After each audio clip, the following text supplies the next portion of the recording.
It seems like ancient history now, but years ago in Canada, there was a fabulous charity called We Charity. It operated in places around the world and did a lot of good.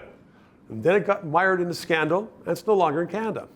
Tawfiq Rangwala is an author, a lawyer. He wrote this book about it, and he joins me today because I want to put the question to you. You were on the board for much of that time of this, quote, scandal.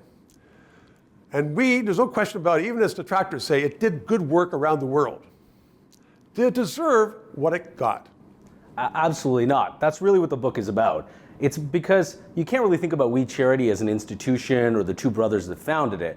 You have to think about We Charity as millions of people that stand behind it and who lost out because of its closure. And those who were helped around the world. Who are those not being helped now. Right, and those people have lost out, and that's why I called the book What We Lost, because that was the part nobody was talking about. Politicians, media, everyone forgot about it. Okay, so you say it was doing a lot of good. You say that in your book. I read it word for word. And you have a foreword by Kim Campbell, former Prime Minister, and lots of other people thought We Charity was doing good work. But did it make mistakes? So did it deserve to get wiped out? No, I mean, I think there's definitely mistakes and things that We Charity could have done better, and mistakes that were made that, may have exacerbated the problem. But it absolutely didn't deserve to get wiped out. And in fact, it's just a grave injustice. You said Kim Campbell.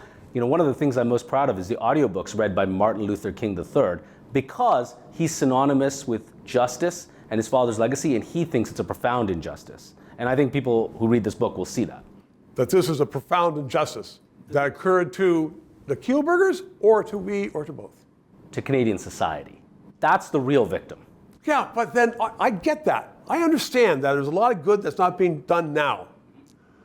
But, if the perpetrators that good did bad, then, that's the consequence of what happens in our society. Well, that's absolutely right. But here, I don't think that We Charity or the Kielburgers did anything bad. I do think We Charity is a victim and collateral damage in a partisan political fight and the death of investigative journalism, really, in Canada. And that's not to say people didn't make mistakes, Stephen. People make mistakes. But were they fatal mistakes? Well, I think the answer is no. And the answer is they shouldn't have been fatal mistakes.